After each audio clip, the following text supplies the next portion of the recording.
Assalamualaikum warahmatullahi wabarakatuh. Selamat pagi, smart listeners dan juga sahabat Sonora dimanapun bisa mendengarkan kami di berbagai jaringan radio Smart FM. Kita berjumpa lagi dalam Perspektif Indonesia yang merupakan kerjasama antara Populi Center, Smart FM Network yang didukung oleh The Match Senayan, Jakarta. Kita juga sudah mengudara lewat audio streaming yang bisa ditangkap di berbagai belahan dunia di radiosmartfm.com. Kita juga sudah mengudara lewat YouTube di sebentar saya lihat dulu. Ya, Radio Smart FM juga di YouTube kita sudah live.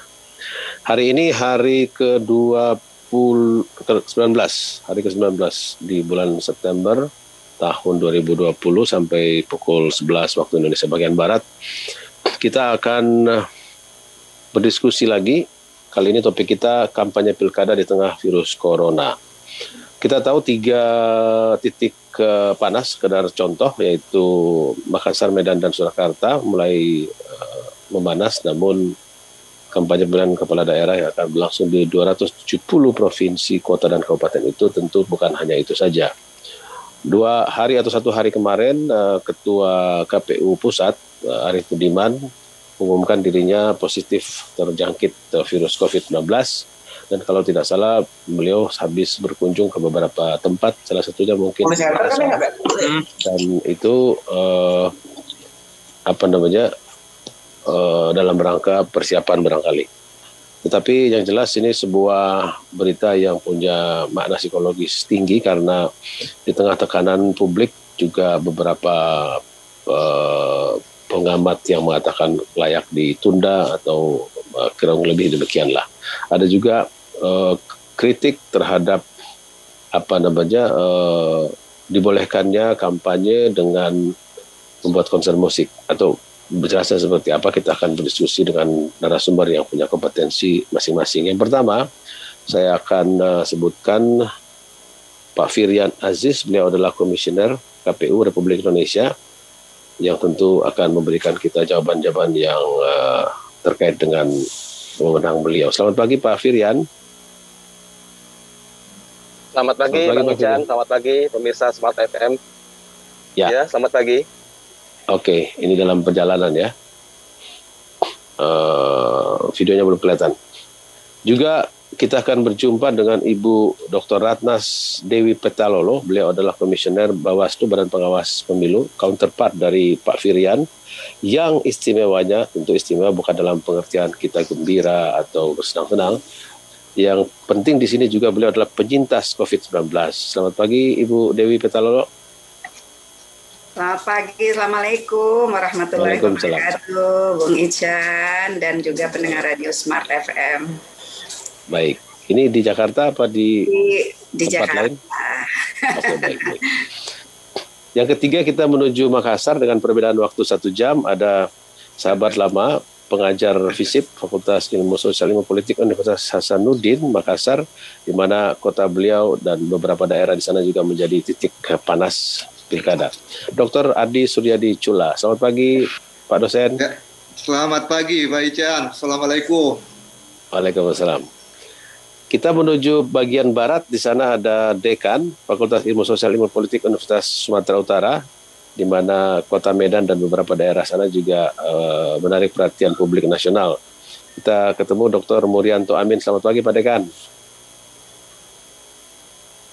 Selamat pagi. Assalamualaikum Bang Ican. Waalaikumsalam. Ya, wah santai betul penampilan Pak Dekan pagi ini. Sabtu.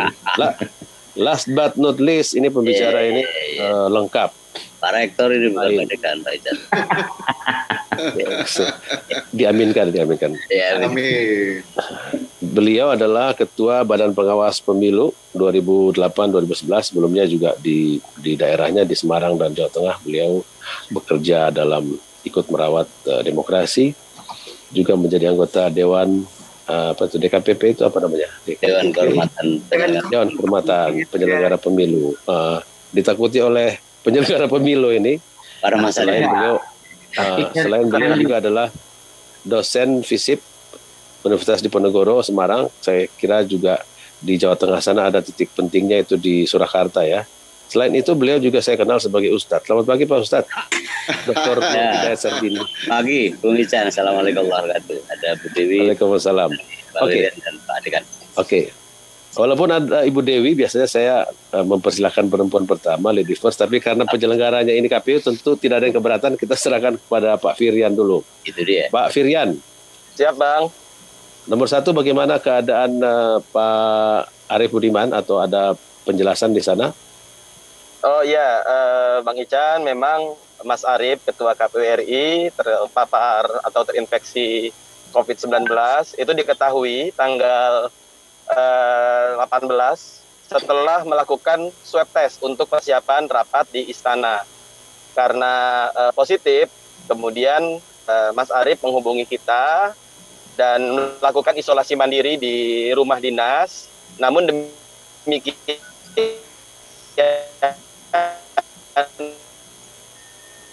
aktivitas kami terus berjalan seperti biasa.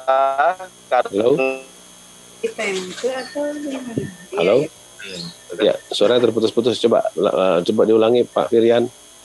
Nah, sebelumnya kita sama-sama tahu beberapa bulan lalu semua aktivitas kita sudah dilakukan secara WFH dan Mas Arief posisinya OTG. Badannya sehat, tidak ada keluhan berarti, namun tetap kita waspada. Oh, ya, halo.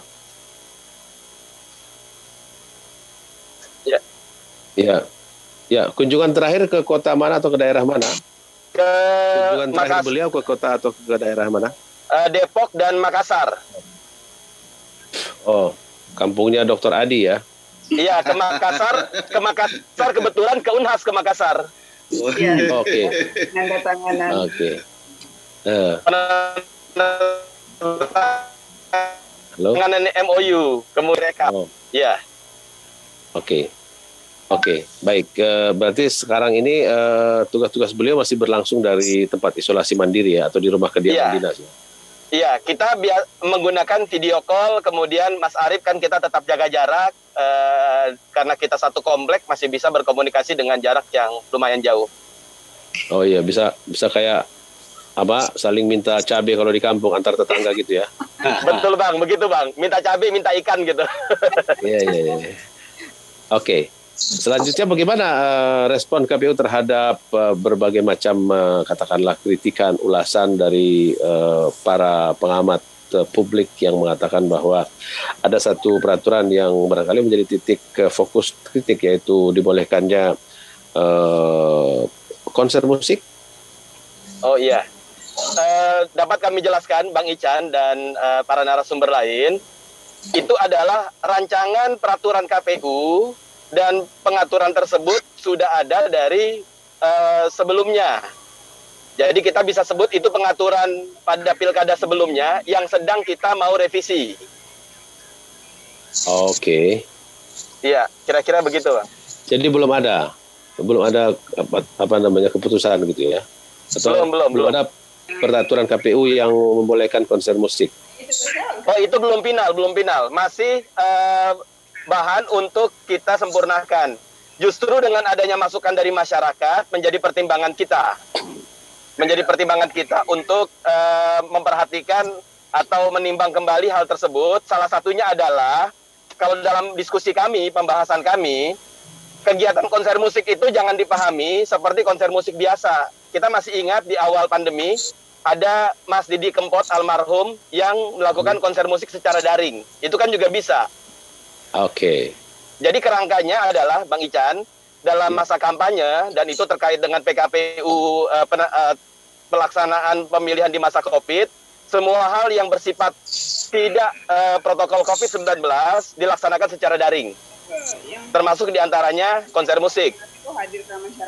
Oke, jadi kayak konser musik itu kalaupun dilangsungkan secara daring gitu, jadi tidak ada joget-joget di panggung. Ya, jogetnya di rumah masing-masing jogetnya. Oh ya, oke. Jadi kira-kira ini jawaban yang ofisial dari Komisi Pemilihan Umum ya, bahwa tidak akan ada konser musik apalagi joget-joget sambil ajak anak-anak di panggung gitu ya. Iya, poinnya adalah peraturan ini belum final, ya. Peraturan ini belum final dan kita masih melakukan harmonisasi peraturan tersebut. Kalau sudah final kan sudah ada nomornya, Bang. Misalnya peraturan KPU nomor berapa tentang kampanye, ini kan belum, masih rancangan. Kalau Anda pribadi tidak mewakili KPU tapi Anda punya hak suara dalam rapat nanti, Anda ingin memilih melanjutkan dengan modifikasi, membuat secara daring, atau Anda mengatakan udah lebih baik tidak adalah kampanyenya, mumpung begini kampanye dialogis atau lebih substansial sebagaimana yang dimaui oleh para akademisi, peneliti, dan pengamat?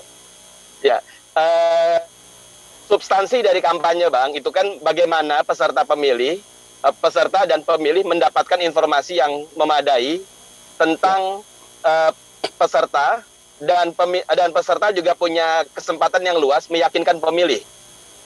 Nah, dalam konteks itulah kami berupaya memberikan ruang yang luas untuk peserta pemilihan melakukan berbagai hal yang dimungkinkan oleh undang-undang kepada pemilih.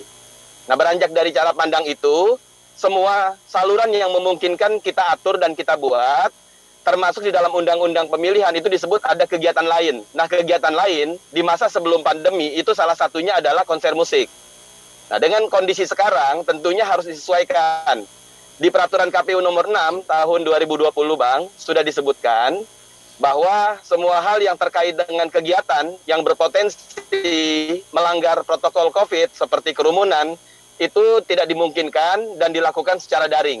Jadi sebenarnya sudah ada pengaturan secara umum tentang itu. Namun demikian, kami akan menetapkan peraturan ini, kampanye, dengan mempertimbangkan masukan dan tanggapan dari masyarakat. Bukan hanya konser musik. Kan ada juga jalan sehat, kemudian ada juga rapat umum. Nah, itu kami sangat memperhatikan masukan dan tanggapan dari masyarakat. Atau hitanan gratis, atau pengobatan gratis, atau katarak gratis gitu ya. Ya, jadi koridor utamanya adalah nomor 1 protokol COVID. Kalau di luar itu akan dianggap tidak sesuai. Iya, dan untuk itulah, Bang, sebenarnya kami melihat dalam kerangka yang lebih luas, yang jadi perhatian kita semua tentunya, peristiwa tanggal 4 sampai 6 September yang lalu. Bakal pasangan calon ada 315 yang menghadirkan kerumunan pada saat pendaftaran. Dan itu tidak membuat nyaman kita semua. Oke, mereka tidak dikasih hukuman apa-apa? Atau ditegur atau diapain gitu? Ya, itu yang kemudian menjadi polemik tentang siapa yang menangani. Karena kami berada pada posisi fokus kepada menerima pendaftaran. Ketika bakal pasangan calon datang ke kantor KPU, sepenuhnya berjalan dengan disiplin. Masuk ke kantor sangat terbatas orangnya, dan kita bisa lihat tertib masuk ke kantor KPU, namun kerumunan massa pendukung di luar itu tidak mengenakan kita, dan itu jadi catatan penting bagi kami, khususnya saya pribadi. Ini lampu merah untuk kegiatan kita. Nah, solusinya adalah karena tidak jelas tentang pengaturan masalah ini, sanksi dan larangan, ini menjadi poin penting meskipun sederhana, namun ini serius bagi kami. Sebaiknya ditimbang pemerintah mengambil langkah mengeluarkan Perpu. Karena regulasi yang ada, undang-undang, hal-hal semacam ini belum diatur. Jadi, Bang Ican, KPU sudah berikhtiar semampu mungkin melakukan adaptasi regulasi teknis penyelenggaraan di masa pandemi COVID. Namun hal itu terbatas dengan regulasi undang-undang pemilihan yang ada, yang masih dalam suasana normal. Kira-kira picture-nya seperti itu, Bang. Baik, oke. Nampaknya memang harus disinkronkan segera. Satgas penanganan COVID juga harus bekerja. Daerah-daerah yang memiliki aturan PSBB dan sebagainya perlu bekerja, mengarahkan Satpol PP atau bahkan polisi, di mana kita lihat di kota-kota besar seperti Jakarta, Jabodetabek itu kan ada razia dan segala macam. Kita tadi mendengar suara dari Firian Aziz, beliau adalah komisioner Komisi Pemilihan Umum. Tentu penting sekali mendengarkan suara beliau terkait dengan apa yang sudah muncul di masyarakat. Kepada 4 narasumber lain tentu kita akan berikan kesempatan berikutnya. Kita istirahat dulu, teman-teman jurnalis yang bergabung di sini di Zoom meeting kita maupun lewat YouTube dan saluran lain. Terima kasih, kita akan lanjutkan lagi setelah info komersial dari Radio Smart FM Jakarta. Kampanye Pilkada di tengah virus corona, itu judul dari Perspektif Indonesia kali ini, dan Kita masih bersama 5 narasumber, Pak Firian Aziz, Komisioner KPU Republik Indonesia, Dr. Ratna Dewi Petalolo, Komisioner Bawaslu, Badan Pengawas Pemilu RI, Dr. Adi Suryadi Chula dari Universitas Hasanuddin dari Makassar, Dr. Murianto Amin, Dekan FISIP Universitas Sumatera Utara ada di Medan, dan Dr. Nur Hidayat Sardini, pengajar FISIP Universitas Diponegoro, Semarang.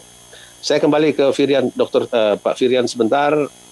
Kira-kira kapan ada keputusan-keputusan yang penting itu, karena kalau tidak ada keputusan yang tentu yang bisa diambil KPU di luar yang tadi Perpu yang disarankan oleh Pak Firian tadi, kan kandidat ini melaju terus nih dan dinamis sekali di daerah-daerah yang panas, terutama daerah kota-kota besar. Tentu, Bang. Provinsi besar. Ya. Kuma, bagaimana? Dalam waktu dekat, Bang. Yang jelas dalam waktu dekat, dalam waktu 1 minggu ke depan sudah harus kami putuskan sebelum masa kampanye dimulai. Tapi poin pentingnya, Bang Ican, yang dapat kami sampaikan, kami mengajak bakal pasangan calon atau nanti yang ditetapkan sebagai pasangan calon, mari kita berkampanye dengan cara pandang baru, dengan pendekatan baru, dengan kondisi yang seperti ini. Fenomena kerumunan itu, Halo? suka tidak suka untuk terjadi. Untuk itu kita ajak, mari kita pembarui cara pandang kita. Kampanye di masa sekarang tidak sama dengan kampanye di masa sebelum pandemi. Sudah ada kemajuan teknologi informasi yang bisa dioptimalkan, melakukan berbagai upaya kreasi kampanye digital. Demikian, Bang. Dan mungkin lebih murah gitu ya? Oh, jauh lebih murah sebenarnya. Namun ini kan terjebak dengan cara pandang lama. Okay. Kebiasaan lama yang memang tidak mudah untuk diubah. Jadi mau tidak mau, suka tidak suka, kita harus menyesuaikan diri dengan apa yang disebut sebagai normal baru ya. Termasuk Iya, Bang. politisinya juga harus berpikir dengan cara baru. Kalau cara lama jangan dipilih gitu ya. Iya, Bang. Kan biasanya begini, Bang. Berkampanye sudah berkalkulasi. Nanti kampanye ini berapa biayanya, dan itu sudah dari pemilu ke pemilu, pilkada ke pilkada. Nah, suasana ini memang memerlukan pendekatan baru yang tidak mudah. Namun kalau dijalani, insya Allah akan memberikan efektivitas kepada mereka. Baik. Saya mau ke samping Anda, ada Ibu Ratna Dewi Petalolo yang bahu-membahu side by side dengan KPU. Ibu Dewi, apa yang sudah dipantau oleh Bawaslu sendiri? Karena tadi tentu ada masalah yang kalau terjadi di luar kewenangan KPU dan mungkin juga Bawaslu, ada soal-soal penting, tetapi koridor utama di sekitar protokol COVID itu, di mana Anda sendiri adalah penyintas COVID, merasakan, dan peristiwa pilkada secara nasional di 270 daerah ini tentu akan membuat kegiatan KPU juga Bawaslu akan lebih sering terekspos dengan para pihak. Pak Firian sendiri, kalau saya ketemu atau saya lihat di berbagai acara, tidak pernah copot dia punya dia punya masker. Itu contoh yang luar biasa. Silakan Ibu Dewi. Ya, makasih Bung Ican. Sampai subuh saya. Siap. Di bahasa daerah Mas Nur nih, sama-sama orang Palu. Siap. Tapi kita bukan KKN loh ya? Enggak ya. Jadi saya kira kita sepakat ya, COVID itu bisa menyerang siapa saja, kapan saja, di mana saja, tanpa memandang jabatan, struktur sosial, dan lain sebagainya. Sehingga memang potensi penularan COVID di Pilkada 2020 itu mungkin saja terjadi jika tidak dilakukan upaya-upaya pencegahan dan penanganan yang secara serius. Ada kendala besar kita dalam penanganan pelanggaran dari aspek penegakan hukum, pelanggaran protokol kesehatan pada pelaksanaan Pilkada tahun 2020. Karena terdapat kekosongan regulasi Undang-Undang 10 tahun 2016 maupun undang-undang sebelumnya 1 dan 8 tidak mengatur tentang pelanggaran protokol kesehatan, baik subjek, perbuatan yang dilarang, sampai dengan sanksi yang diberikan, baik sanksi administrasi maupun sanksi pidana. Satu-satunya pengaturan ini kita temukan dalam PKPU 6 tahun 2020. Nah, tetapi itu pun PKPU 6 tahun 2020 tidak mengatur tentang sanksi yang tegas. Padahal sanksi menurut saya menjadi instrumen yang sangat penting untuk mengendalikan pengendalian sosial tentang penyebaran COVID. tidak ada sanksi bagi orang biasa seperti saya saja itu berani, apalagi tiada sanksi kepada politisi. Betul. Gitu ya. Ya, jadi tidak ada sanksi yang tegas dalam pengertian bahwa hanya berupa sanksi teguran. Nah, misalnya nanti kalau ada kampanye kemudian melanggar protokol kesehatan, harusnya kan kita ada ketegasan di dalam memberikan sanksi. Apakah kampanye dihentikan, kampanye dibubarkan, atau peserta atau pasangan calon itu tidak diberi kesempatan untuk mengikuti kampanye berikutnya. Nah, itu dari aspek administrasi. Nah, kalau tindak pidana memang di dalam undang-undang kita, undang-undang pemilihan tidak diatur, tetapi di undang-undang lain sebenarnya ada pengaturan itu. Penegakan hukumnya melalui kepolisian karena masuk dalam ranah tindak pidana umum. Nah, jika kita memilih ya untuk melanjutkan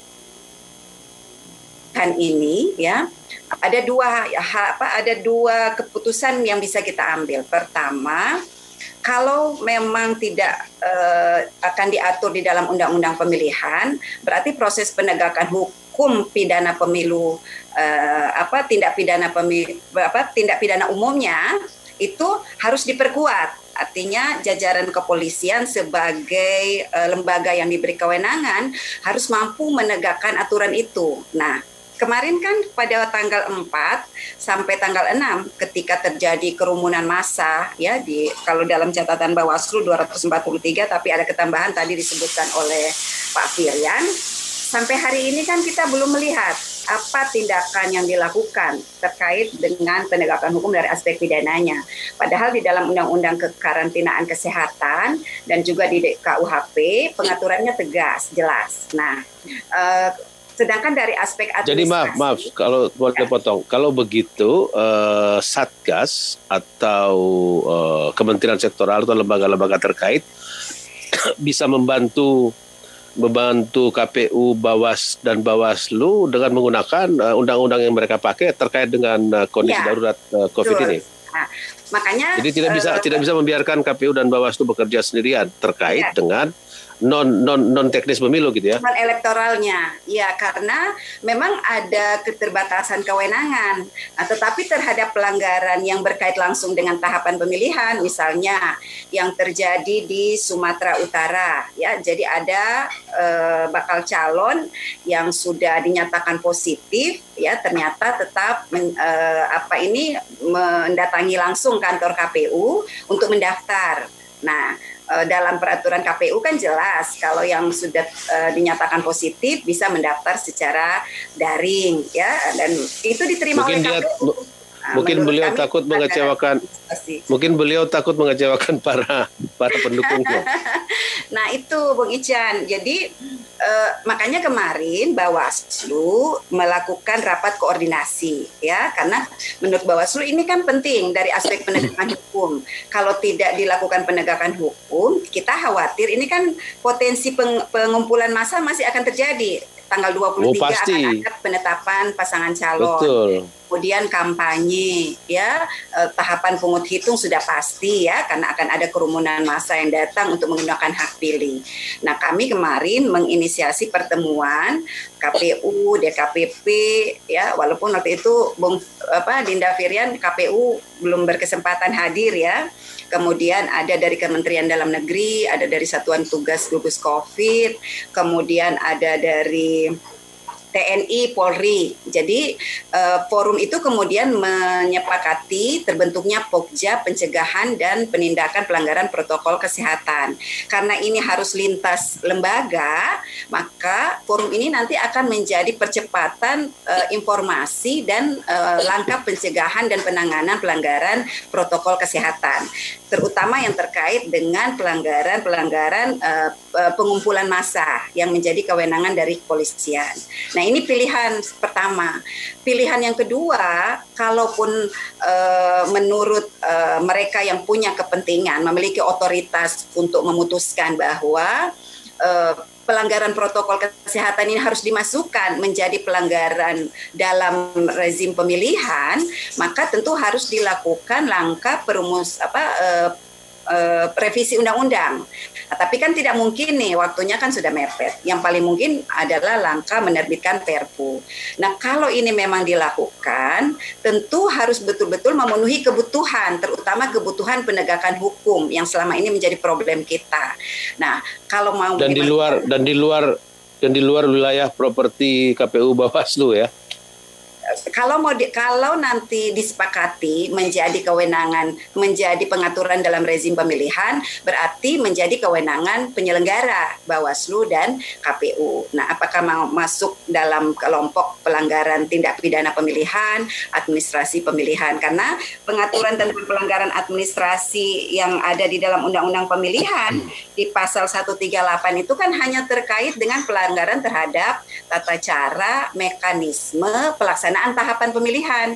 Sedangkan protokol kesehatan ini kan tidak masuk dalam kategori pelaksanaan tata cara mekanisme pelaksanaan tahapan pemilihan. Nah, itu yang menjadi problem kita.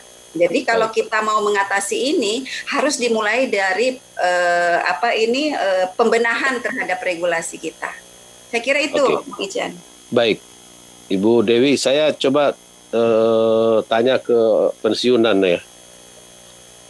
Ya. Dr. Nur Hidayat Sardini, Anda selain dosen kan Anda lama bekerja di bidang ini, baik di daerah maupun di nasional, dan itu Bawaslu sampai ke DKPP. Bagaimana Anda mendengarkan dua pendapat yang kelihatannya memang harus dibantu KPU dan Bawaslu ini, Pak Nur Hidayat?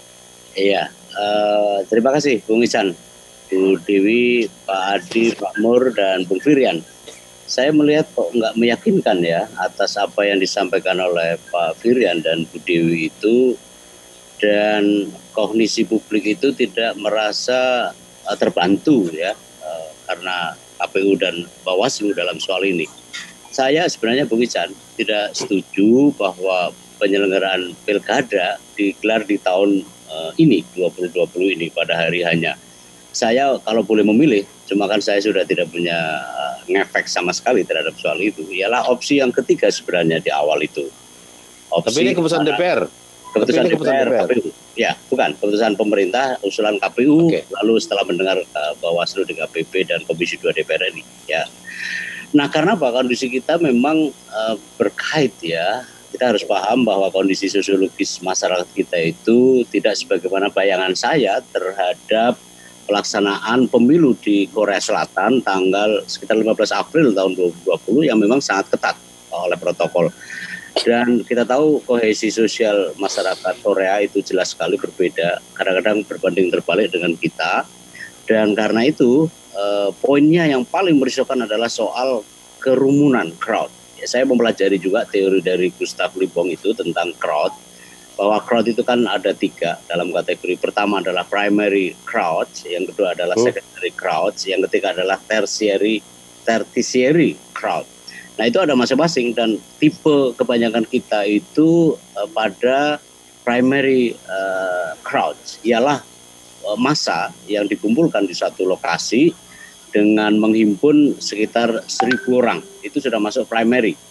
Lalu yang kedua, batasan kedua adalah pada 500 orang, dan yang tertiary itu adalah di bawah 500 orang tadi. Dan skala-skala itu kemudian bisa menimbulkan efek pada 2 hal. Yang pertama, agensi dalam kaitan dengan COVID adalah penular, mediatori di situ fungsinya, dan saat bersamaan kemudian menjadi yang terpapar. Nah, dua event pemilu ya itu yang sangat mengundang potensi adanya crowd ya, terutama pada primary crowd adalah kampanye, dan terutama bahkan melebihi dari primary ialah pemungutan dan penghitungan suara, dan itu sangat berbahaya. Di Burundi itu digelar pemilu di sana, dan itu jadi ini efek yang besar ya terhadap penularan ini, dan saya kira itu agak memprihatinkan. Yang berikutnya saya menyarankan kepada KPU, Bung Firian tadi memang lebih banyak ini pada aspek yang bersifat mengimbau, ya ajakan untuk kemudian mengubah. Sekarang waktunya sudah tidak perlu lagi untuk seperti itu, dan saatnya sekarang sudah tidak begitu. Bu Dewi saya kira sekali 3 uang masih dalam konteks perdebatan yang bersifat persiapan. Seharusnya tidak lagi, karena di sini sudah pelaksanaan. Apalagi kita sebenarnya bisa belajar dari kemarin proses pencalonan yang itu menimbulkan masalah. Bung Firyan tadi kalau tidak salah ada, kalau data resmi yang dirilis oleh Ketua KPU tempo hari di media itu 62-an lah. Tapi tadi dibilang sempat, kalau saya tidak salah dengar, nanti bisa dikoreksi Bung Firyan, itu ada 300-an. Nah di soal begitu, akhirnya memang Ketua KPU yang kemudian mudah-mudahan cepat sembuh lah ya kawan kita ini, itu memang benar Bung Ican, kalau Bung Ican katakan itu memberi psikologis tertentu, artinya sebenarnya ada problem yang baik secara internal sendiri, ada masalah, di saat bersamaan jangan berharap kepada publik. Nah begitu. Nah sekarang bagaimana, apapun debatnya, saya rasa begini, Bawaslu punya peran besar gitu ya. Jangan hanya menempatkan Bawaslu sekadar sebagai ingin menempatkan dirinya sebagai penegak hukum, itu salah besar, karena ada fungsi pengawasan. Jadi konstruksi pengawasan itu adalah konstruksi kesosokan yang kehadirannya itu tanpa perangkat hukum sekalipun ya karismatik begitu kalau istilah Weber itu ya. Tetapi jangan legal formal ya. Jadi dia datang, orang itu sudah pergi gitu loh kira-kira. Jadi begitu ada pengawasan di sela-sela itu, apalagi kemudian begini Bung Ican, kondisi psikologis, kondisi orang hari ini butuh untuk ketegasan itu. Dan tidak selalu pada aspek hukumnya. Artinya harus take a lead as a communication actor gitu. Yes, betul. Nah di situ kemudian itu kuat. Ya. Jadi tidak perlu pakai hukum sekalipun. Andai itu memang diperlukan ya silakan. Tetapi kesosokan hadir ada di tengah-tengah, apalagi dengan COVID, ada dengan TNI. Ya kalau kita sebagai kucing, tidak perlu kita harus jadi macan. Tapi berkawan saja dengan macan. Satgas itu, misalnya Satgas COVID itu kan macan tuh, yang sekarang rujukannya, keputusannya itu ditaati. Nah kalau begini terus terang aja Bung Ican, saya ingat terhadap opsi saya ya, bahwa sebaiknya memang ditunda, kendati itu tidak mudah. Tetapi kalau mau dilanjutkan ya sudah ketat betul, jangan sampai ada klaster-klaster baru yang saya kira kita 270 tempat ya. Betul, tempat titik di daerah otonom kita dan seluruhnya. Lebih dari setengah. Dan kalau yang diucapkan oleh Bung Firyan dan Bu Dewi ini sama sekali tidak ada jaminan bahwa kita akan terbebas gitu ya, kita akan terhindar sama sekali gitu loh. Karena debatnya masih himbauan, masih ajakan, masih itu mungkin kalau kayak naik mobil masih kopling satu, tenang aja, mereka akan padahal kondisi sudah 4. Oke, kira-kira begitu. Terima kasih dari Semarang Dr. Nur Hidayat Sardini. Habis ini kita ke PSM dan PSMS, ke Makassar dan Medan, ke Dr. Adi Suryadi Cula dan Dr. Murianto Amin. Kita istirahat lagi untuk satu pesan komersial dari jaringan Radio Smart FM. Ya, sebagaimana janji saya tadi, saya ingin ke dua pembicara kita. maaf, para pengajar, para dosen, dekan.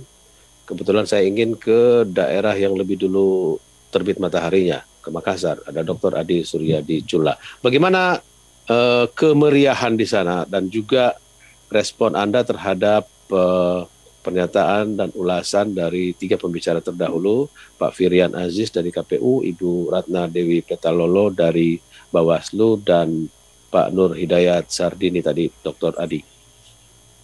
Ya, kalau saya dengar, memang ini agak meragukan ya. Artinya bahwa pilkada ini sebenarnya yang digelar di tengah pandemi, ini kemungkinan akan berhadapan dengan masalah besar kalau tidak disiapkan ya dengan baik regulasinya. Nah, saya ingin mengatakan itu bahwa ada faktor yang bersifat sistemik ya. Jadi strukturnya ini sebetulnya yang lemah. Struktur dalam pengertian bahwa regulasi itu yang ada sekarang, tadi dari gambaran penjelasan Pak Firyan dengan Ibu Petalolo itu jelas menggambarkan bahwa aturan penegakan protokol kesehatan ya, karena pilkada ini kan digelar di tengah pandemi, itu sangat lemah. Jadi dalam struktur yang seperti itu saya kira itu akan banyak kemungkinan ancaman. Akan banyak kemungkinan. Pak Adi, apakah kita kembali ke DPR lagi minta bantuan atau justru pemerintah saja sebagaimana disebut-sebut banyak pihak? Ya, saya kira perlu dibicarakan kembali ya. Saya kira salah satu sebetulnya solusi tadi itu adalah Perpu ya. Jadi itu untuk menghindari kita berpikir secara elementer ya. Penyelesaian yang bersifat elementer itu selalu melihat pada regulasi yang ada yang bersifat parsial, yang justru tidak ada dalam konteks koridor penyelenggara pemilu sendiri sebagai inti dari persoalan.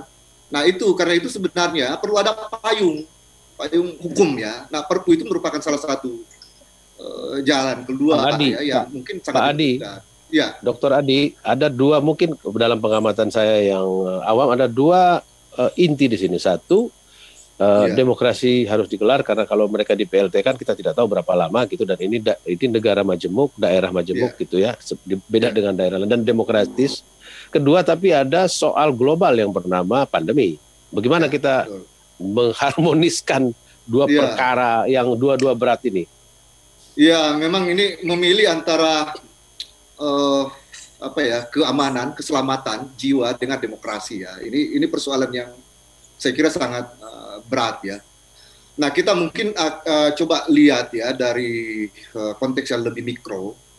Ini masa kampanye nantinya itu ya kalau tidak salah itu 2 bulan lebih ya. 2 bulan lebih masa kampanye itu akan banyak kemungkinan yang tidak bisa dikontrol ya. Nah, apalagi dengan regulasi yang lemah. Nah, di Sulawesi Selatan itu misalnya contohnya ya. Di Sulawesi Selatan itu ada 12 kabupaten kota yang akan menggelar pilkada, dan satu diantaranya sebenarnya itu adalah keputusan ketika terjadi kegagalan dalam pilkada Makassar ya, karena kota kosong ya. Nah, saya kira itu 12 pilkada itu apakah bisa dikontrol dengan baik, apalagi kalau berbicara dalam skala yang lebih besar yang tadi disebutkan 270 daerah ya. Nah, ini saya kira yang menurut saya sangat penting, ada jaminan ya bahwa pilkada itu akan berjalan tanpa mengakibatkan nyawa menjadi korban ya. Apalagi ancamannya sangat besar di sejumlah daerah yang terutama, apalagi misalnya Sulawesi Selatan itu salah satu daerah yang belum aman. Salah satu pukulan psikologis sebagaimana saya ucapkan di depan tadi adalah terdeteksi positifnya ketua KPU, dan juga beberapa kandidat baik bupati atau wali kota atau calonnya, saya belum dengar gubernur, tapi itu kan juga pukulan psikologis itu Pak Adi. Tapi kalau mencoba memahami Pak Firian dari KPU dan Ibu Dewi kan kira-kira ada hal mungkin di luar koridor mereka. Jadi itu pertanyaan saya, bagaimana beyond electoral factor ini, satgas kah? Kan kita punya beberapa satgas nih, dan juga mungkin presiden dalam hal ini sebagai kepala negara turun tangan untuk memberikan jalan keluar darurat gitu. Iya, saya kira perlu jalan keluar darurat ya. Ini kan sebenarnya soal perilaku juga. Jadi tidak hanya terkait dengan kelemahan regulasi, tapi juga soal perilaku. Nah, ini yang saya kira persoalan besar yang kita hadapi dalam penanganan COVID itu kan perilaku ya. Tidak hanya perilaku yang muncul di publik, tapi juga malahan di elit. Nah, kasus-kasus yang terjadi yang kita terima beritanya tentang di berbagai daerah termasuk di Sulawesi Selatan, itu ada kerumunan massa dan itu elit membiarkan, para calon membiarkan. Nah, ini saya kira hal yang sangat penting ya. Nah, saya ingin sampaikan juga kabar baru yang juga penting, Pak Ican, Ketua KPU Sulawesi Selatan juga hari ini di berita sudah dirilis ya, diekspos dan juga terkena COVID. Nggak masuk akal karena barusan berinteraksi dengan Ketua KPU Pusat. Ya, barusan berinteraksi dengan Ketua KPU Pusat. Tapi saya sebenarnya di Sulawesi Selatan tidak memberikan bahwa itu data yang mungkin sangat penting saya belum dapatkan. Tapi tidak diketahui sebenarnya siapa yang membawa itu. Apakah dari luar atau dari dalam? Atau sebaliknya? Atau sebaliknya, nggak bisa kita itu. Karena ini kan pergerakan dari masing-masing ya, sangat sulit dideteksi ya. Baik. Nah, baik. Dari Makassar kita coba ke Medan. Ada Dr. Murianto Amin. Bagaimana di Medan? Baik, terima kasih Bang Ijan, Pak Firdian, pembicara lainnya, termasuk juga Pak Ustadz, Pak Adi, Pak Dewi ya. Di Medan saya kira ada kejadian yang banyak yang berkaitan dengan tahapan pencalonan.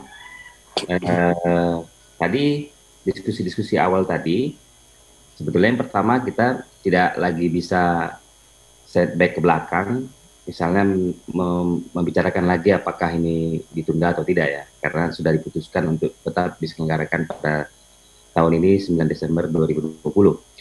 Yang perlu adalah dari pengalaman misalnya di beberapa kota termasuk yang di Medan, ada di Sumatera Utara itu saya kira paling banyak, ada 23 kabupaten kota yang akan menyelenggarakan pemilihan kepala daerah. Di provinsi yang paling banyak menyelenggarakan itu ya, ya saya catat itu Sumatera Utara ya. Pertama harus dipahami bahwa pilkada ini bukan hanya ada dua ya, bukan hanya penyelenggara tapi juga ada peserta. Peserta itu kan partai politik dan kemudian juga para pemilih. Penyelenggara dan peserta ini itu sekarang diharapkan bisa sama-sama memahami dalam kondisi COVID. Lalu karena kondisi COVID ini, yang paling penting adalah sebetulnya keterlibatan pemerintah. Misalnya polisi dan kemudian gugus tugas serta monitoring yang selama ini sangat minim dilakukan. Dalam kondisi normal saja, untuk kehidupan biasa saja, pemerintah kesulitan menertibkan masyarakat, misalnya menggunakan masker, menjaga jarak, mencuci tangan. Apalagi ditambah dengan membawa anak-anak ke kampanye. Apalagi ditambah dengan pemilu. Jadi kegiatan pemilu ini sebetulnya ini yang paling penting untuk dilihat detail dan aspek rincinya. Nah, peran penyelenggara di sinilah yang kemudian membuat atau menyusun ya aturan-aturan itu secara terinci. Saya catat ya secara terinci. Bagaimana misalnya dalam proses kampanye nanti, kemudian dalam proses pemungutan dan penghitungan suara itu betul-betul dihitung dihitung waktunya, kemudian presisnya kayak apa dan negasinya kayak apa gitu. Masalahnya sekarang sampai hari ini KPU belum memutuskan atau menyusun secara lebih detail aturan yang sangat akan merepotkan di lapangan itu. Nah, yang saya sebutkan tadi misalnya sebagai contoh salah satu kabupaten kota salah satu kabupaten di Sumatera Utara pada saat ada proses pencalonan lalu itu berbondong-bondong masa dari masing-masing pendukung hadir ke KPU tanpa ada protokol kesehatan.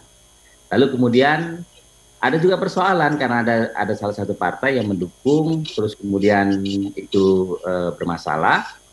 Lalu kemudian pertemuan di luar dari kantor KPU itu sangat tidak mencerminkan protokol kesehatan. Akhirnya ya banyak juga yang terpapar. Juga di tempat-tempat lain saya kira begitu ya. Nah ini menjadi persoalan. Pak Dekan, kan KPU dan Bawaslu sudah repot berurusan dengan masalah teknis kepemiluan. Tetapi kan ada juga Satgas bahkan sampai di daerah-daerah. Bagaimana kita bisa meminta Satgas untuk juga masuk gelanggang? Jadi ini bukan hanya soal KPU dan Bawaslu. Saya bukan ingin membela, tapi coba kita lihat situasi yang begitu rumit. Itu yang saya sebut tadi. Pada kondisi tidak normal, sekarang pertanyaan siapa yang mengajak para satgas, polisi, kalau tidak KPU? Siapa yang mengajak mereka untuk duduk bersama, kemudian membicarakan teknis detailnya, sehingga day to day, time to time, hari ke hari, jam ke jam, detik ke detik. Misalnya sebagai contoh, pada saat kepala daerah atau PLT aja, ya PLT nanti kan kalau dia mencalon jadi persoalan kan, paling kepala daerah yang PJ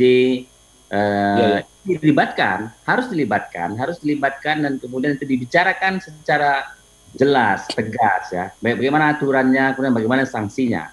Ya, kalau kita bayangkan misalnya nanti sampai hari ini kita belum tahu nih.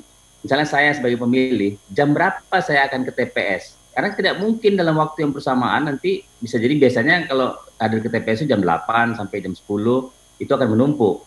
Justru dari 10 ke atas itu sudah sepi. Nah itu bagaimana mengaturnya dan bagaimana misalnya masyarakat bisa taat terhadap aturan KPU itu.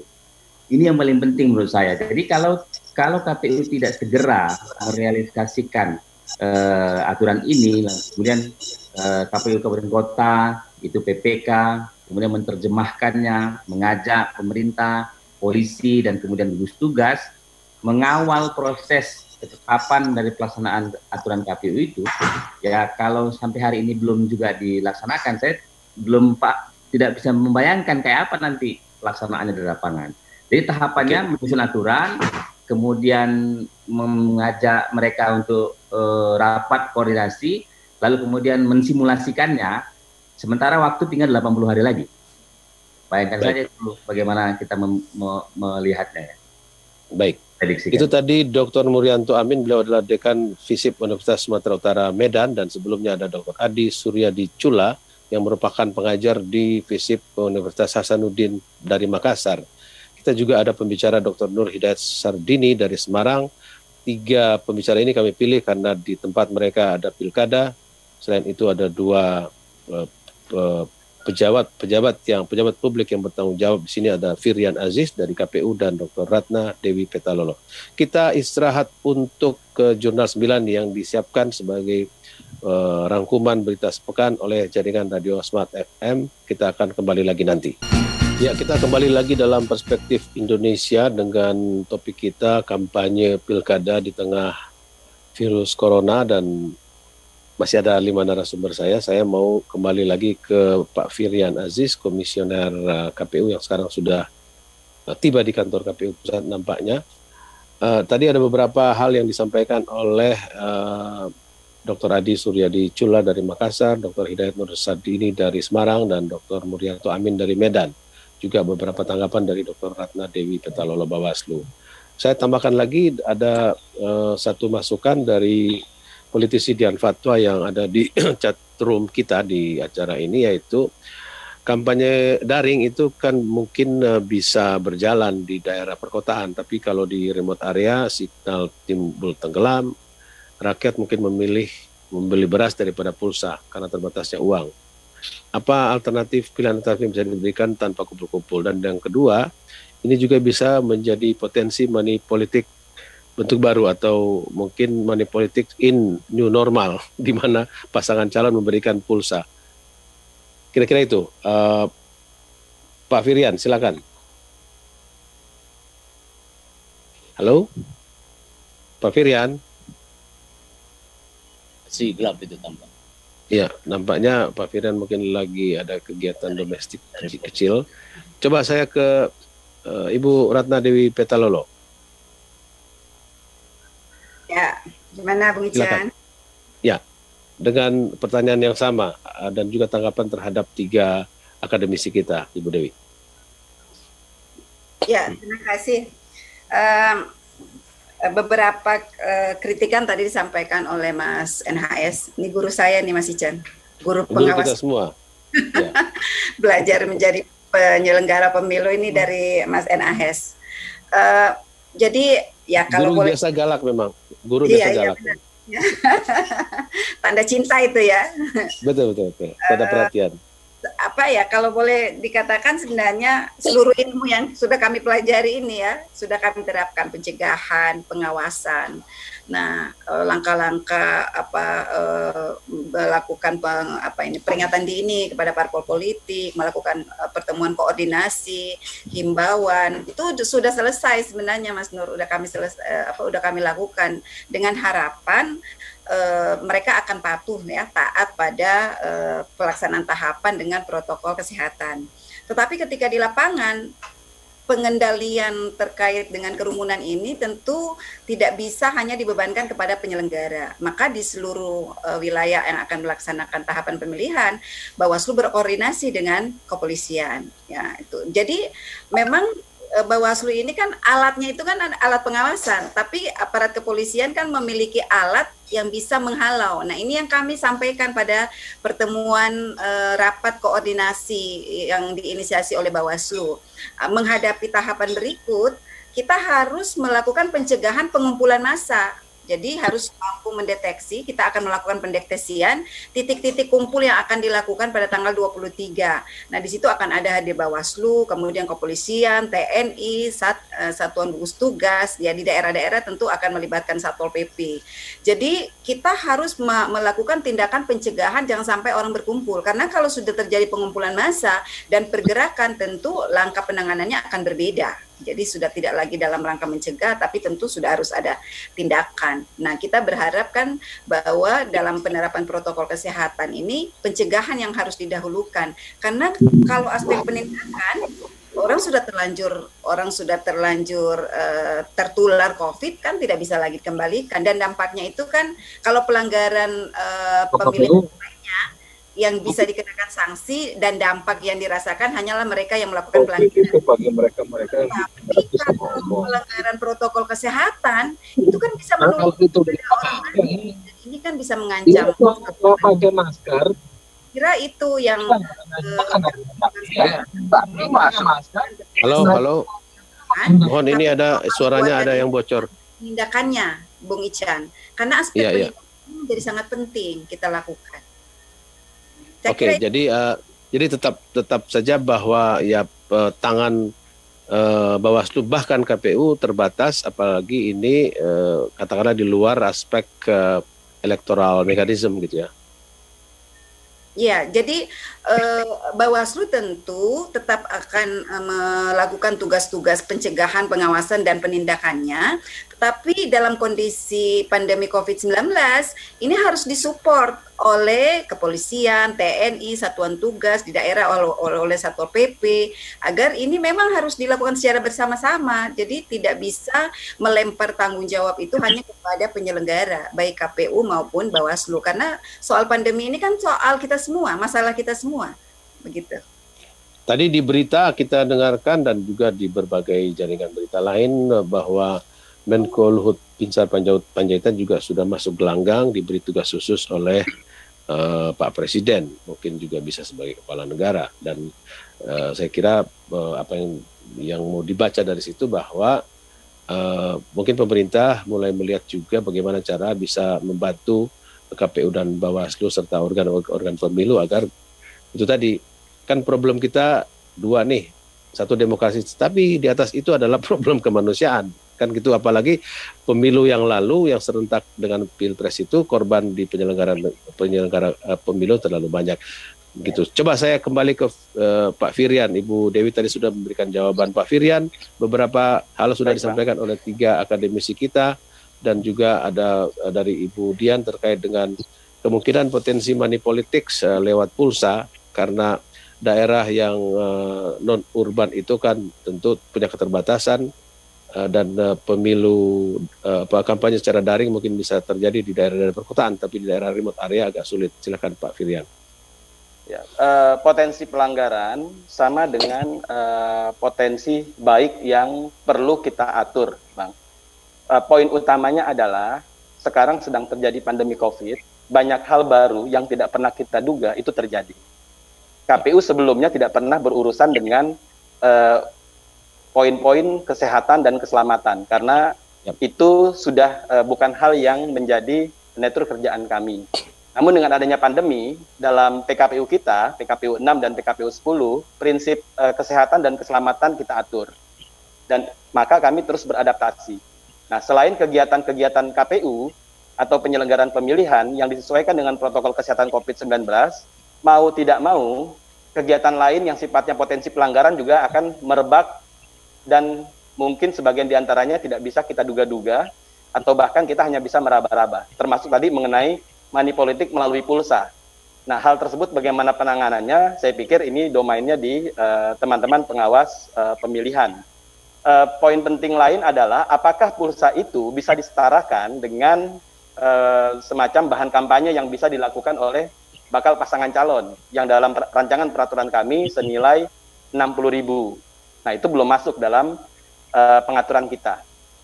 Demikian Bang Ican. Kalau sebagai informasi saya baru sampai kantor ini Bang, tadi di perjalanan.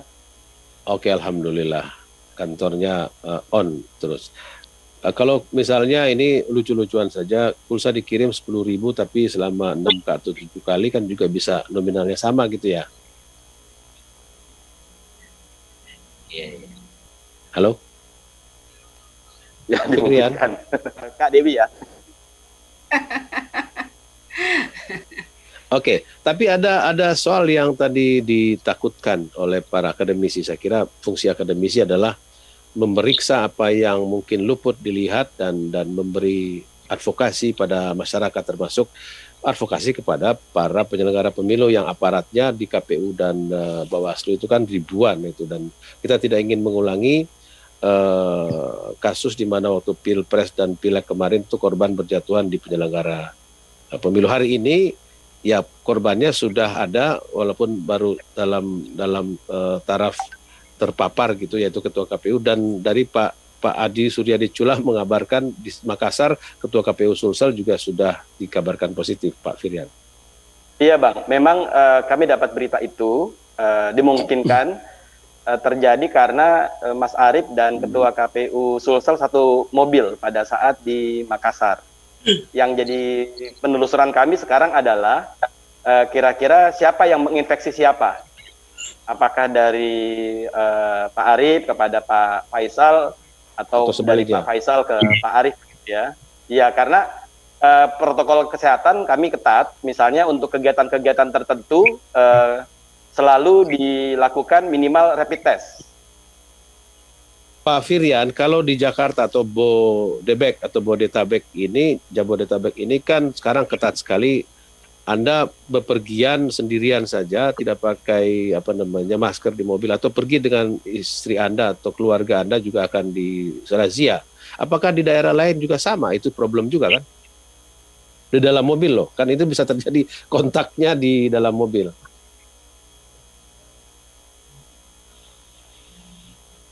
Pak Firian? Ya. Baik, saya jawab deh. Sepengetahuan Pak Firian itu kan laporan teman-teman yang bergerak ke daerah-daerah itu apakah seketat Jakarta? Oh tidak. Di setiap daerah berbeda-beda. Ini juga yang menjadi tantangan kami, Bang Ican. Karena contoh kasus ya, ketika kegiatan coklit tanggal 15 Juli sampai 13 Agustus, saya sendiri menemui beberapa titik, turun ke beberapa kelompok masyarakat, itu ada pernyataan sebagai berikut. Ngapain Pak pakai masker? Di sini aman kok, nggak ada COVID-nya di sini. Jadi ungkapan-ungkapan itu hadir di masyarakat kita, namun kami tegaskan kepada jajaran dan petugas kami minimal menggunakan masker kalau kerja, dan sarung tangan pasti sekali pakai. Baik. Oke, itu tadi suara dari Firian Aziz, Komisioner KPU, yang mencoba menjawab beberapa hal yang disoroti oleh 3 akademisi kita. Kita masih punya 2 sesi lagi, pastikan Anda masih dalam Perspektif Indonesia. Saya Ican Lembah, kita kembali ke studio untuk beberapa pesan komersial. Kembali bersama saya Channel Lembah, dan kita masih punya banyak saluran untuk mendengarkan dan menyimak acara ini selain di jaringan Radio Smart FM dan juga jaringan Radio Sonora yang merupakan kelompok media dari grup Gramedia. Kita juga ada di YouTube lewat Radio Smart FM.com juga di audio streamingnya. Jadi untuk beberapa problem tadi kita coba istirahat dulu, kita coba ke aspek politiknya. Di sini ada 3 titik panas, yaitu Surakarta, Makassar, dan Medan, yang kita tahu adalah pertarungan yang tidak hanya terjadi di lokus tersebut, tetapi terjadi justru sebagai bagian dari pertarungan yang mungkin lebih besar, dan kita tahu di sana sudah mulai panas sejak beberapa waktu saat pencalonan. Saya coba ke Medan dulu, di sana ada Dekan Visip Pusu, karena daerah sana juga menjadi satu spot liputan media nasional karena ada sosok penting di sana, menantu dari Presiden Joko Widodo bertarung di Medan. Bagaimana soal politiknya Pak Muryanto, Amin? Ya, ada, karena memang tadi disebutkan oleh Bang Ican ya, bahwa di sini ada seorang menantu presiden yang mencalonkan di jabatan pemilihan wali kota Medan. Nah, pada saat proses pencalonan itu terjadi dinamika yang cukup serius proses pencalonan itu, karena pada saat yang sama juga isu mengenai politik dinasti menjadi muncul, dan kemudian ada proses pembelahan yang terjadi di internal partai politik pendukung. Nah, itu biasa terjadi dalam pilkada Medan ini. Itu bukan sesuatu yang baru sebetulnya terjadi di sini, apalagi di Sumatera. Ini Medan, Bung. Nah, kan ini mau diganti slogannya, ini baru Medan ya. Oh gitu ya.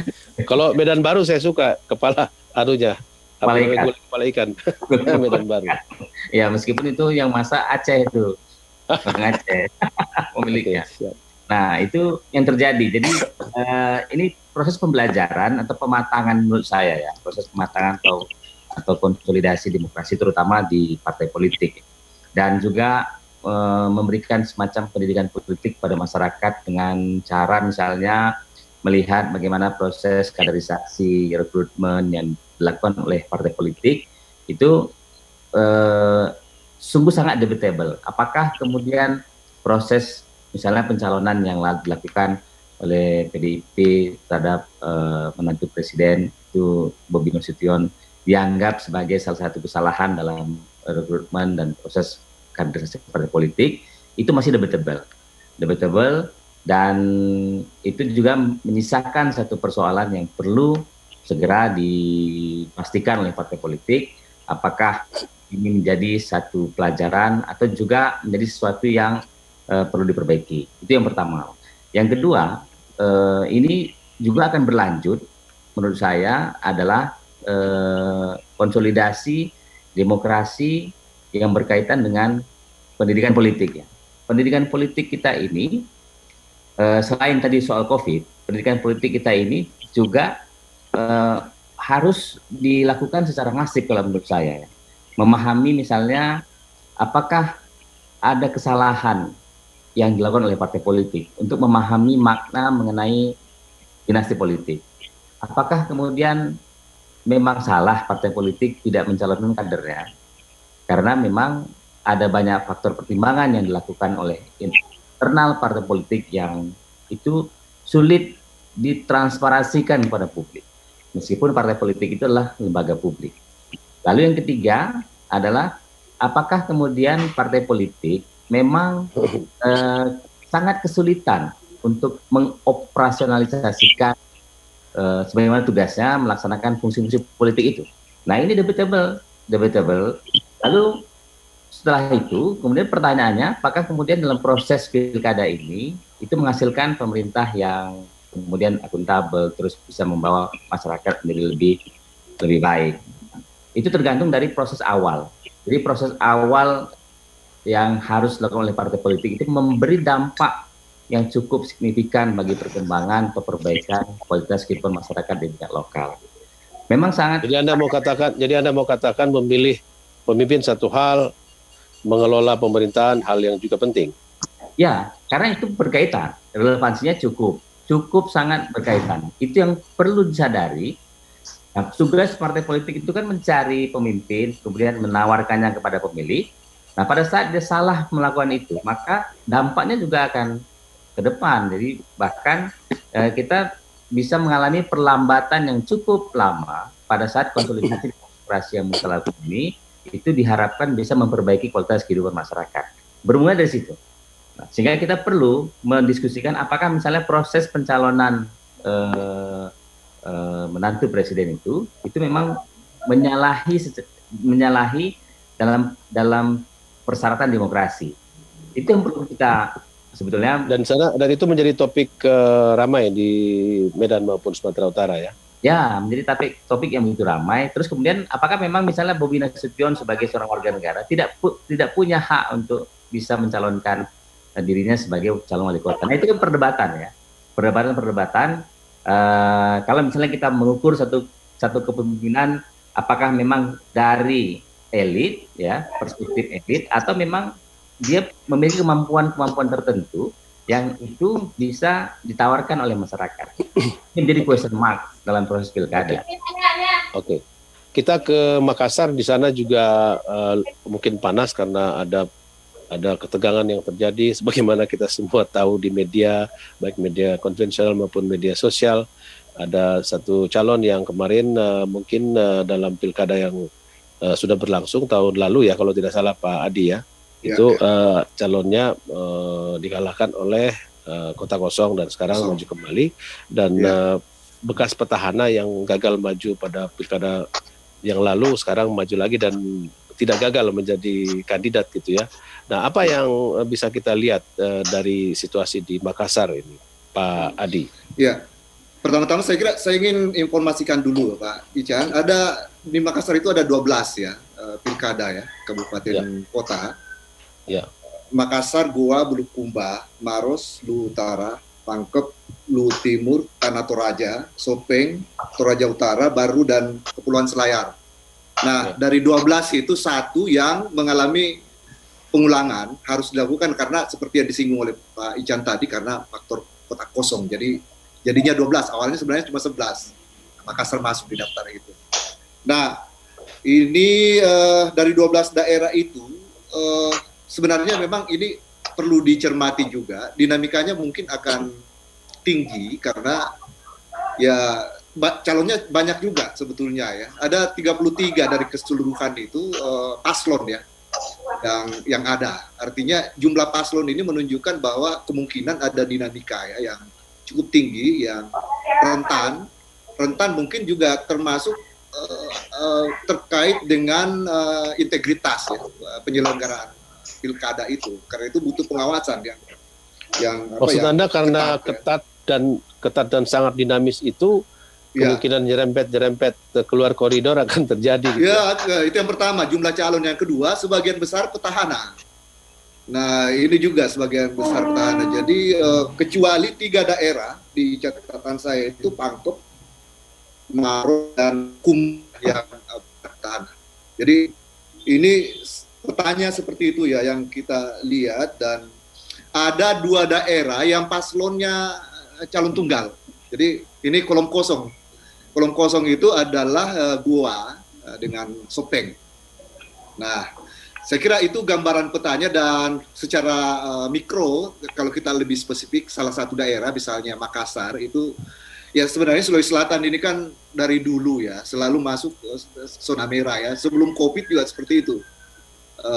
Dalam penyelenggaraan pilkada ya. Zona merah maksudnya politiknya panas gitu ya. Ya, seperti itu saya kira ya, dalam mungkin dekat-dekat dengan tempatnya Pak Dekan di Medan sana. Jadi indeks kerawanan pemilu saya kira ya dari sejak 2015 kan sudah 4 gelombang ini. 2015, 2016, 2018 dan 2020. Nah, ini indeks kerawanan pemilu termasuk saya kira juga kerawanan pemilu yang berkaitan dengan ancaman pandemi ya. Nah, ini semua saya kira sangat penting ya. Di Makassar itu kalau dari segi politik dinamikanya ya memang salah satu kontestan maju kembali ya, yang kemarin kalah Kota Kosong ya. Nah, itu ya ketua tim suksesnya itu ya Pak Erwin ya, Pak Erwin Aksa. Dasar asal pohonnya dari belian. Kemudian ada juga calon. Nah, ini sebenarnya banyak tokoh yang juga ikut bisa memberikan pengaruh karena pada umumnya kontestan yang ada di Makassar itu orang-orang yang punya pengaruh besar, termasuk figur yang mendukung ya. Misalnya juga salah satu calon yang kedua itu Irman Yasin Limpo, itu adalah adik dari Menteri Pertanian ya. Kemudian calon petahana sebelumnya juga itu Ramdan Pomanto, itu yang dulu terlikuidasi ya, diskualifikasi ya, maju kembali. Kemudian mantan wakil wali kota maju juga, ini sangat dekat juga hubungannya dengan mantan wali kota sebelumnya Ilham Arif Sirajuddin ya. Jadi saya kira gambaran dinamikanya itu akan sangat dinamis ya, karena saya melihat figur-figur ini keseluruhan ini punya basis ya, pengaruh tidak hanya dari segi elit, dukungan elit, tapi juga dukungan massa ya yang yang kuat. Baik. Saya kira itu yang harus. Baik, terima kasih Pak Adi Suryadi Cula. Kita ke Semarang, tetangga Solo, di mana Solo atau Surakarta juga salah satu fokus pemerintahan nasional. Mungkin kita minta potret dari Pak dosen Dr. Nur Hidayat Sardini. Oke, di Jawa Tengah ada digelar 21 pilkada di 21 daerah otonom di Jawa Tengah. Nah, ada fenomena yang menarik, Bung Ican, karena dari 21 itu 6 diantaranya itu kota kosong ya, atau kolom kosong kalau istilah resminya. Oh iya, 6 ya? 6, itu paling besar dalam sejarah. Penyumbang terbanyak ini Provinsi Jawa Tengah ini. Ya, dan memang PDIP menyapu bersih terhadap calon-calon yang lain, dan tampaknya kansnya itu kuat ya, calon tunggal ini, karena dua faktor. Pertama, kalau menengok dari hasil Pileg 2019 sebagai dasar untuk penetapan pencalonan, itu memang di atas rata-rata antara 60 sampai 82% dalam pemilu, dan cukup PDIP saja di 6 daerah itu sebenarnya juga cukup kuat. Seperti bahkan di Boyolali itu 80% memilih PDI Perjuangan, ya, selain kemudian Grobogan, Kebumen, Kota Semarang, Sragen, dan Wonosobo. Daerah-daerah yang memang sebagian besar 5 diantaranya adalah basis yang cukup kuat dan signifikan. Dan yang kedua adalah karena memang secara objektif kepala daerah yang petahana cukup berhasil ya, dan tidak punya semacam resistensi yang tinggi. Dan karena itu saya yakin bahwa semacam ketok palu aja ini, dan mungkin juga the winner takes all dalam pilkada di Jawa Tengah ini. Tetapi sebenarnya jadi Anda tidak membayangkan terjadi seperti di Makassar tahun lalu di mana kota kosong menang? Sama sekali tidak. Dan di Makassar kan saya paham ya, karena saya juga melakukan riset terutama terkait relasi dalam electoral justice system dengan Pak Dhani Pomanto tadi yang disebut oleh Bung Adi tadi. Dan itu kan sebenarnya pilkada kita itu di musim ini 2020 sebagai siklus 5 tahunan sejak 2015 itu kan sebenarnya cuma ada 269. Nah, 1 menjadi 270 kan karena kota Makassar. Sesuai dengan ketentuan undang-undang memang harus diulang pada putaran berikutnya dalam dijadwalkan berikutnya. Nah, Bung Ican, yang menarik dari sini adalah bahwa seluruh pemilih itu tidak merasa ada problem begitu ya terhadap seluruh hal. Memang di satu sisi ini berita buruk soal demokratisasi, di saat yang bersamaan apa yang Bung Ican tadi tanyakan itu juga sebenarnya pernah terjadi di Pati. Di Pati di pemilu sebelumnya itu pernah ada kota kosong, tetapi dari sekian kecamatan ada 3 kecamatan yang masing-masing tidak seluruhnya sih sebenarnya kota kosong itu mampu melawan ya petahana, yang petahana itu memborong dukungan dari partai politik. Dan ini terkait terutama di basis Pegunungan Kendeng. Bung Ican tahu bahwa itu adalah lokasi tambangan semen ya, dan memang itu resistensi cukup kuat, dan saya rasa itu dalam sejarah. Sekali lagi memang di Jawa Tengah penuh dengan kejutan ya, tetapi kali ini juga kejutannya ya saya kabar institusionalisasi partai politik agak ya gimana ya, dan memang ini memperlihatkan juga memang pengurus partai politik di level bawah memang tidak punya otonom ya yang cukup untuk menentukan, karena semuanya tampaknya dipaket oleh pusat. Nah, berkenaan dengan Solo, jadi sentralisme gitu ya, sentralisme banget gitu ya, dan memang ini apa yang namanya politik desentralisasi sebagai ajang sumber kepemimpinan dari daerah memang sangat tidak terbukti ya gitu ya. Lalu Solo tadi yang Bung Ican tanyakan, sebenarnya Solo nyaris menambah 1 angka lagi untuk kota kosong, tetapi kemudian di ujung di last minute ya ada calon ya yang kemudian mendaftar, dan itu kemudian ditetapkan oleh KPU sebagai rival dari, kalau istilah tadi di Medan itu menantu, sekarang putra ya atau anak dari pemilih Republik ini RI1, dan kemudian akhirnya menjadi pasangan calon. Tetapi orang memperkirakan karena kendati sebenarnya ada aspirasi yang agak berbeda, tetapi kemudian karena dengan pendekatan strukturalis gitu ya yang dimainkan oleh DPP maupun DPD PDIP Perjuangan di sini yang saya lihat itu kemudian nampak kompak sekurang-kurangnya dilihat dari pemberitaan. Kendati kalau saya punya kotak-kotak pribadi dengan beberapa kawan yang memang cukup intens, ada keluhan-keluhan tertentu yang tidak mungkin diwujudkan dan memang akan kita lihat apakah kemudian memang akan menjadi sesuatu yang lebih dinamis atau enggak, tapi secara di atas permukaan memang tampaknya akan segera mengukuhkan pencalonan partai dominan ini. Begitu kira-kira gambaran saya. Baik. Smart Listeners dan juga sahabat Sonora, kita istirahat untuk satu sesi terakhir. Ya, berbeda dengan pembukaan kita pukul 9 waktu Indonesia bagian Barat tadi, pada sesi terakhir ini saya ingin mendahulukan perempuan, lady first. Saya ingin ke Dr. Ratna Dewi Petalolo, kita ingin meminta pendapat beliau sebagai komentar akhir atau kesimpulan, atau apa saja hal penting yang bisa disimak oleh publik, baik pendengar maupun para teman-teman jurnalis yang ada di sini terkait dengan kampanye di tengah kepungan atau di tengah wabah atau virus corona ini, Dr. Dewi. Ya, makasih Bung Ican.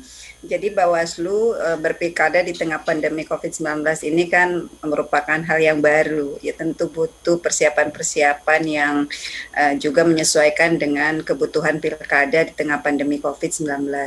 Salah satu langkah penting yang sudah kami lakukan yaitu kami sudah membuat peraturan Bawaslu nomor 4 tahun 2020 bagaimana melaksanakan pencegahan, pengawasan dan penindakan dalam pelaksanaan pemilihan di tengah pandemi COVID-19. Ada beberapa perubahan metode yang coba kami desain dengan menyesuaikan dengan pandemi COVID-19, terutama bagaimana ketika, sebagai contoh misalnya, bagaimana melakukan penanganan pelanggaran yang bisa dilakukan dengan memanfaatkan teknologi informasi sebagai salah satu antisipasi kita untuk menghindari penularan COVID-19. Yang kedua, kami mendeteksi beberapa potensi pelanggaran yang bisa terjadi di masa pandemi COVID-19, terutama memang yang menjadi kekhawatiran besar kami adalah soal politik uang. Karena di tengah situasi ekonomi yang terpuruk seperti ini, bisa saja masyarakat kita kemudian berubah menjadi sangat permisif terhadap politik uang dan bisa berkembang modus-modus baru dengan memanfaatkan pandemi COVID-19. Nah, oleh karena itu, sebagai langkah antisipasi agar proses penegakan hukum ini tidak mengalami hambatan, terutama dalam pembuktian politik uang, kami sudah melakukan kerjasama dengan KPK dan PPATK. Harapan kami kalau kemudian muncul modus politik uang yang dilakukan secara transfer menggunakan jasa perbankan misalnya, karena ini juga sudah pernah terjadi di beberapa pilkada sebelumnya, maka kerja-kerja penanganan pelanggaran ini atau penegakan hukum ini bisa disupport oleh PPATK. Kemudian juga kami kerjasama dengan KPK karena dalam pilkada ini kan ada beberapa kurang lebih 230 calon yang berasal dari petahana. Nah, ini kan juga menjadi kewenangan dari KPK. Dan juga ada beberapa calon yang dari aparatur sipil negara. Nah, sehingga ketika nanti pelanggaran itu ternyata terindikasi pelakunya adalah calon petahana, ya maka itu tentu juga bisa kita kerjasamakan dengan KPK. Dan juga ada kewenangan yang berkaitan dengan mahar politik, soal kewenangan melakukan perekaman, itu yang kami kerjasamakan. Dan untuk beberapa pelanggaran yang terkait dengan penggunaan media sosial, kami juga sudah kerjasama dengan tim Cyber Mabes Polri. Nah, ini langkah-langkah konkret yang coba kami lakukan agar penanganan pelanggaran pada pelaksanaan pemilihan itu tidak mengalami hambatan sekalipun dalam kondisi pandemi COVID-19. Tapi sekali lagi, karena masalah pandemi ini bukan hanya masalah penyelenggara, masalah kita semua, maka memang support semua lembaga terkait menjadi penting untuk dilakukan. Saya kira itu. Baik, terima kasih. Pak Firian, waktu 2 menit kurang lebih, nanti begitu juga untuk Pak Adi, Pak Nur Hidayat, dan Pak Murianto. Baik, Bang Ican. Poin pentingnya adalah terkait dengan topik kita. Kalau pilkada desainnya seperti sebelum pandemi, tentu tidak mungkin kita teruskan. Itu prinsipnya. Maka KPU kemudian melakukan adaptasi teknis. Semua tahapan, bahkan aktivitas kami, menyesuaikan dengan protokol kesehatan COVID-19. Sudah 3 tahapan, Bang, yang kami laksanakan. Pelantikan badan ad hoc, verifikasi faktual calon perseorangan, syarat dukungannya, bahkan coklit 105 juta pemilih di kurang lebih hampir 300.000 TPS, 300.000 petugas kami door to door. 3 tahapan itu berjalan dengan baik. Petugas lapangan sampai hari ini tidak ada yang terpapar COVID-19. Semua itu berubah ketika tanggal 4 sampai tanggal 6 terjadi kerumunan. Maka poinnya adalah selama kita disiplin menerapkan protokol COVID-19, aktivitas pilkada bisa berjalan dengan baik, bisa berjalan dengan lancar, dan kalaupun ada dampak itu bukan karena aktivitas itu, tapi aktivitas rutin yang berkaitan dengan kegiatan perkantoran seperti kantor-kantor lainnya. Nah, poin pentingnya ketika ini terjadi, kita sama-sama mencari akarnya di mana. Nah, maka yang dibutuhkan pada saat ini adalah penegasan pengaturan terkait dengan hal yang kemarin muncul, yaitu kerumunan. Potensi kerumunan bukan hanya pada saat kemarin, dimungkinkan terjadi pada saat pengundian, pada saat deklarasi, pada saat kampanye, pada saat masa tenang, dan pemungutan serta penghitungan suara. Untuk itu menjadi penting pemerintah menimbang sekali lagi bagaimana kerumunan ataupun aktivitas lain yang tidak berpotensi melanggar protokol kesehatan COVID-19 untuk diatur secara tegas, ada larangan dan ada sanksi, baik pidana maupun ketentuan kepada pasangan calon. Dan kami berikhtiar menjadikan pilkada sebagai ajang bukan semata-mata memilih calon kepala daerah, tapi juga perlawanan COVID-19, Bang. Karena kalau kita disiplin menerapkan protokol kesehatan COVID-19, itu akan berdampak baik untuk masyarakat, edukasi kepada masyarakat. Demikian, Bang. Baik. Dan itu dimulai oleh Pak Firian yang konsisten memakai masker setiap kita berbicara. Ini komitmen kemanusiaan, Bang. Baik. Dan melindungi diri sendiri dulu. Baik, ya, coba ke Dr. Murianto Amin. Silakan 2 menit lagi, Pak Dekan. Ya, baik. Terima kasih, Bang Ican. Pertama, bahwa ini kerjaan yang begitu serius dan berat menurut saya bagi KPU sebagai penyelenggara yang kemudian memastikan bahwa urusan detail dan rinci pelaksanaan pemilu memenuhi 2 prinsip sekaligus. Yang pertama, proses demokrasi memenuhi hak pemilih itu dijamin secara pasti. Baru yang kedua, satu sisi lain ada protokol kesehatan yang juga harus dipenuhi. Jadi 2 prinsip ini menjadi penting untuk dilihat bagaimana detail dan rincinya kegiatan-kegiatan dalam setiap tahapan pemilu.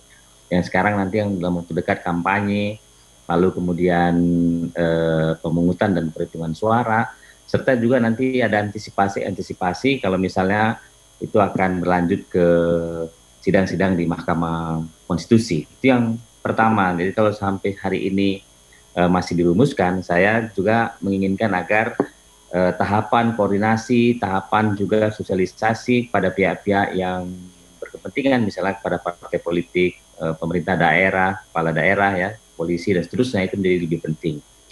Lalu yang kedua, proses pilkada ini menjadi satu hal yang kita lakukan dalam beberapa tahun ini, ya, tapi juga belum menunjukkan masifnya hasil pilkada itu efektivitas penyelenggaraan pemerintahan.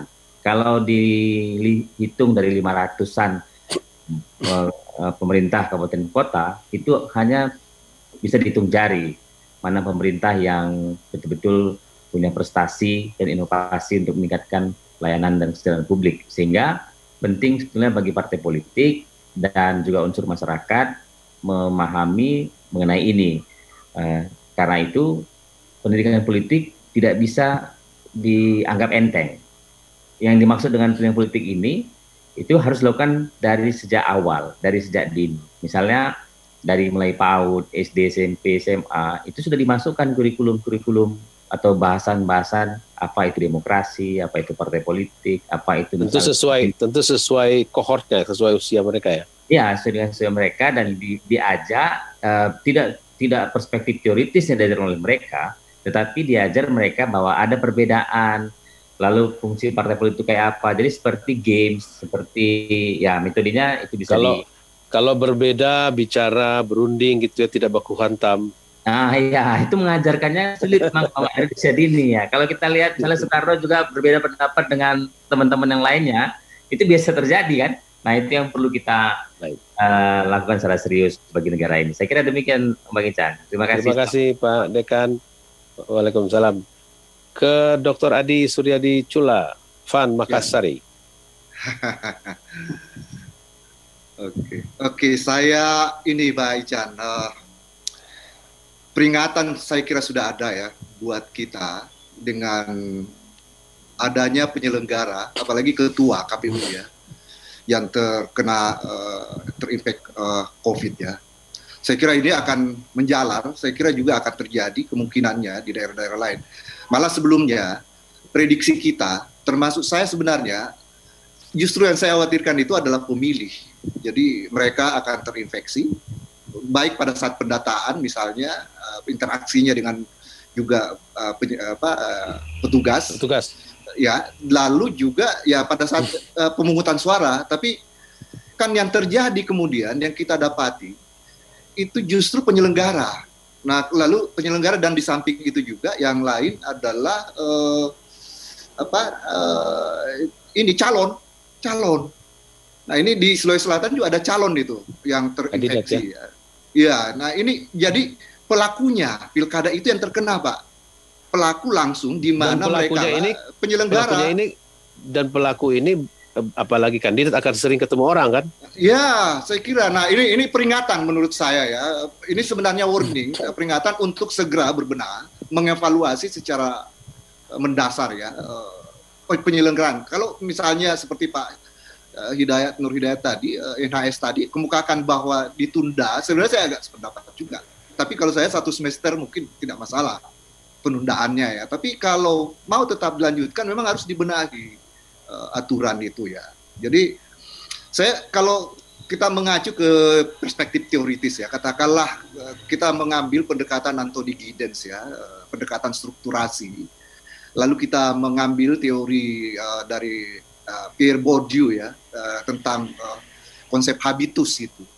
Ini ada masalah sebetulnya yang terjadi di kita, Pak. Jadi antara aturan yang tersedia, artinya strukturnya ya, dengan fakta yang kita temukan di lapangan itu ada tidak ketemu itu, Pak. Makanya tadi saya melihat basis argumentasi yang dikemukakan oleh siapa Pak dari KPU dengan Bawaslu itu tidak kena Pak Firian dengan Bu Patalolo, tidak memberi semacam solusi ya yang real, yang konkret, sangat elementer, dan cenderung melihat hanya pada konteks yang apa ya, sifatnya permukaan, tidak substantif menurut saya. Karena itu ini yang dihadapi sekarang kan ini situasi COVID, artinya pilkada dilakukan di dalam rumah COVID, paradigmanya harus beda. Nah itu saya kira harus membenahi, saya kira undang-undang termasuk PKPU ya. Nah itu menurut saya yang terakhir Pak Ican, saya kira itu pembenahan ya aturan habis, Pak. Dan yang terakhir kampanye daring dimaksimalkan, saya kira ya, kalau bisa sebetulnya kerumunan dihindari, daring dan pemanfaatan alat peraga, sosialisasi ya, itu perlu kan, selebaran dan namanya visi misi bisa disebarkan itu secara virtual maupun cetak ya, seperti itu. Nah begitu saya kira untuk menghindari korban. Makasih. Oke, Ustadz Nur Hidayat, waktu Anda terpaksa 1 menit, mohon maaf sekali. Kata kuncinya, Bung. Ya, dan tausiah. Ya, 1 pilkada, 2 kerumunan, yang ketiga sistem pengendalian. Ya. Itu saja. Siapa? Penyelenggara pemilu itu adalah sentrum dan penanggung jawab pemilu itu Anda ingin mereka lebih berani gitu, take a lead.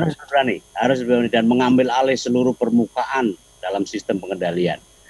Yang bertanggung jawab terhadap penyelenggara pemilu bukan kepolisian, bukan pemerintah, tetapi adalah jajaran penyelenggara pemilu. Itu yang harus ditekankan. Karena sistem pengendalian itu harus mereka gunakan, jangan lagi yang tidak imperatif, tetapi harus yakin dan percaya diri. Karena ini pertaruhan, terlampau besar pertaruhannya. Saya kira itu saja. Dan ini pertaruhannya kemanusiaan ya? Sangat, di luar itu juga ada. Pertaruhan di akhirat juga itu nanti bertanggung jawab. Jangan main-main ya. Masya Allah. Baik, dengan tausiah tadi kita tutup perspektif Indonesia kali ini dengan topik kampanye pilkada di tengah virus corona. Yang terakhir berbicara adalah Dr. Nur Hidayat Sardini. Beliau pernah di Bawaslu, baik di daerah maupun pusat, juga di DKPP, Dewan Kehormatan Penyelenggara Pemilu. Sebelumnya lagi ada Dr. Adi Suryadi Chula, seorang dosen senior di FISIP Universitas Hasanuddin Makassar. Sebelumnya lagi ada Dr. Nuryanto Amin, dekan FISIP juga di Universitas Sumatera Utara di Medan.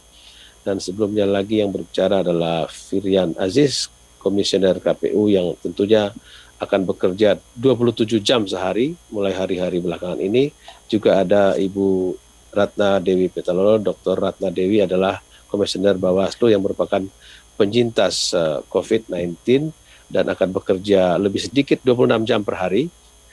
Semoga bisa menangkap kritikan tanda cinta dari para akademisi yang sesekali agak menohok tadi. Kalau tidak menohok, tentu mereka bukan akademisi. Sampai jumpa teman-teman jurnalis yang bertahan, juga teman-teman politisi yang ada di sini maupun yang mendengarkan di berbagai saluran. Saya Chano Lemba, selamat berakhir pekan. Telah Anda simak Perspektif Indonesia.